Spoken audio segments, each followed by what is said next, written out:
నేను ఇక్కడుండే ఎమ్మెల్యేలందరినీ కోరుతున్నా, ఎమ్మెల్యే అనే వ్యక్తి అసెంబ్లీ ద్వారా ప్రజా సమస్యల్ని రేజ్ చేయడమే కాకుండా భవిష్యత్తులో ప్రజలు ఏ విధంగా ఉండాలి అనే దానికి పాలసీలు నిర్దేశించాల్సిన బాధ్యత మనందరిపైన ఉంటుంది. మీరు గుర్తుపెట్టుకోవాల్సిన దిశ ప్రధానమంత్రి గారు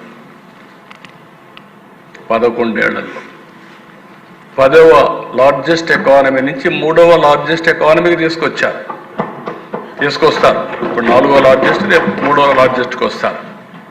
అదే మరి ఆయనకు ఒక ఎయిమ్ కూడా ఉంది, నెంబర్ 2 కావాలి, నెంబర్ 1 కావాలి. ఒక పబ్లిక్ పాలసీ ఎంత పవర్ఫుల్ అంటే 95 ప్రాంతంలో మనం నాలెడ్జ్ ఎకానమీకి ప్రాధాన్యత ఇస్తే ఈరోజు హైయెస్ట్ పర్ క్యాపిటా ఇన్కమ్కు చిరునామా ఏదంటే తెలంగాణ రాష్ట్రం. మోస్ట్ లివబుల్ సిటీ ఏదంటే తెలంగాణ రాష్ట్రం. ఒక ఐటీ పాలసీ వల్ల మీరు చూస్తే ఈరోజు ప్రపంచం మొత్తం తెలుగు వాళ్ళు వెళ్ళారు. ఎక్కడ తెలుగువాడున్నా నెంబర్ 1 పర్ క్యాపిటా ఇన్కమ్ ఎవరిదంటే తెలుగువాడు సంపాదించే పరిస్థితికి వచ్చారు. ఇవన్నీ 25 సంవత్సరాలు.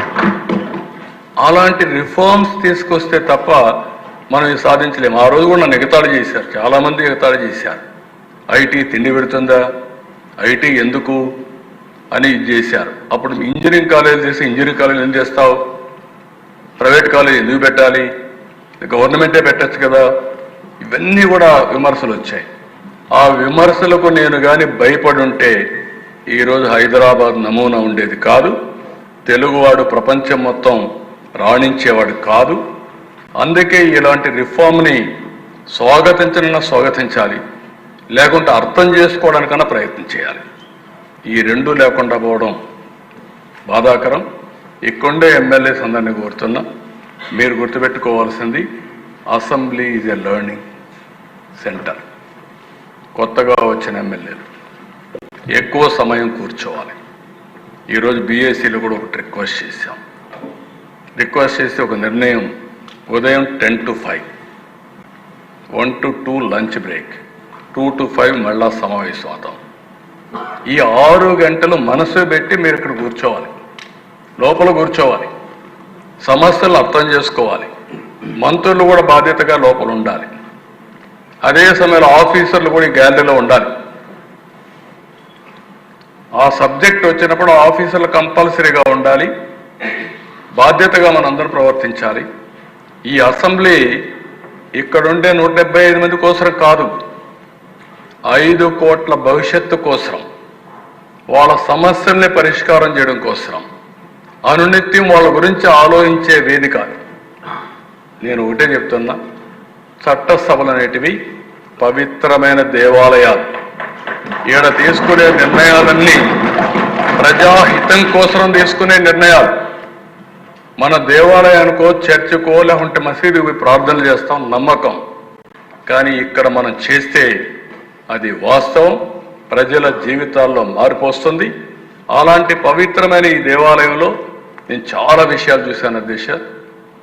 ఒకప్పుడైతే ఐడియాలజికల్గా ఫైట్ చేసేవాడు, తర్వాత డికేడ్స్ టుగెదర్ సమస్యలు నీళ్లు లేవని నీళ్ల మధ్య ఎమ్మెల్యేలు ఆ ప్రాంతం ఈ ప్రాంతం కొట్టుకునేవాడు. ఆ తర్వాత కరెంటు మీద కొట్టుకుంటే మేమందరం అసెంబ్లీకి వాయిదా వేసి పొలాన్ని చూసి మళ్ళా వచ్చేవాడిని హెలికాప్టర్ వేసుకొని. ఈరోజు కొత్త సమస్యలు వచ్చాయి, కొత్త అవకాశాలు వచ్చాయి. ఇవి మీరంతా అధ్యయనం చేసుకుంటే దానివల్ల ప్రజలకు, మనం నమ్ముకున్న ప్రజలకు, మనం ఓట్లేసిన ప్రజలకు న్యాయం జరుగుతుంది.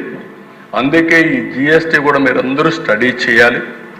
స్టడీ చేసి దీనివల్ల ఏ లాభాలు ఉన్నాయో మీరు ఆలోచించుకొని ఈ అసెంబ్లీ వేదిక ద్వారా మీరు చెప్పగలిగితే, నేను ఇప్పుడు కమిటీ వేస్తామని చెప్పాం, ఆ కమిటీకే అప్పచెప్తాం.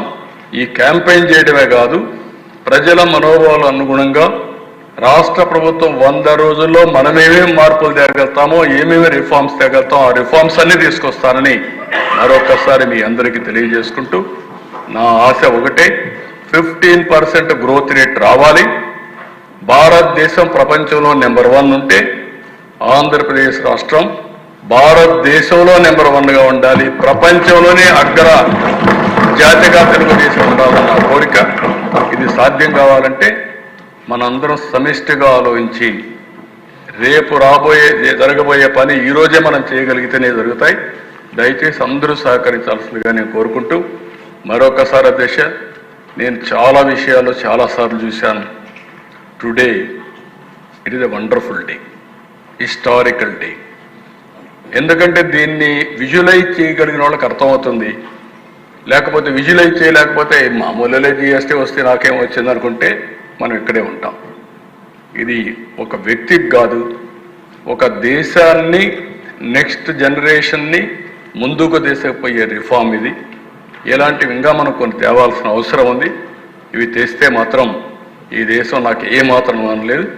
ప్రపంచం ఒకప్పుడు 100 సంవత్సరాల కంటే ముందు మన బానిస దేశం, 100 సంవత్సరాల తర్వాత నెంబర్ 1 దేశంగా ప్రపంచానికి ఆదర్శంగా ఉంటామని చెప్పి తెలియజేసుకుంటూ ఈ అవకాశాన్ని ఇచ్చిన మీకు కూడా నా నమస్కారాలు.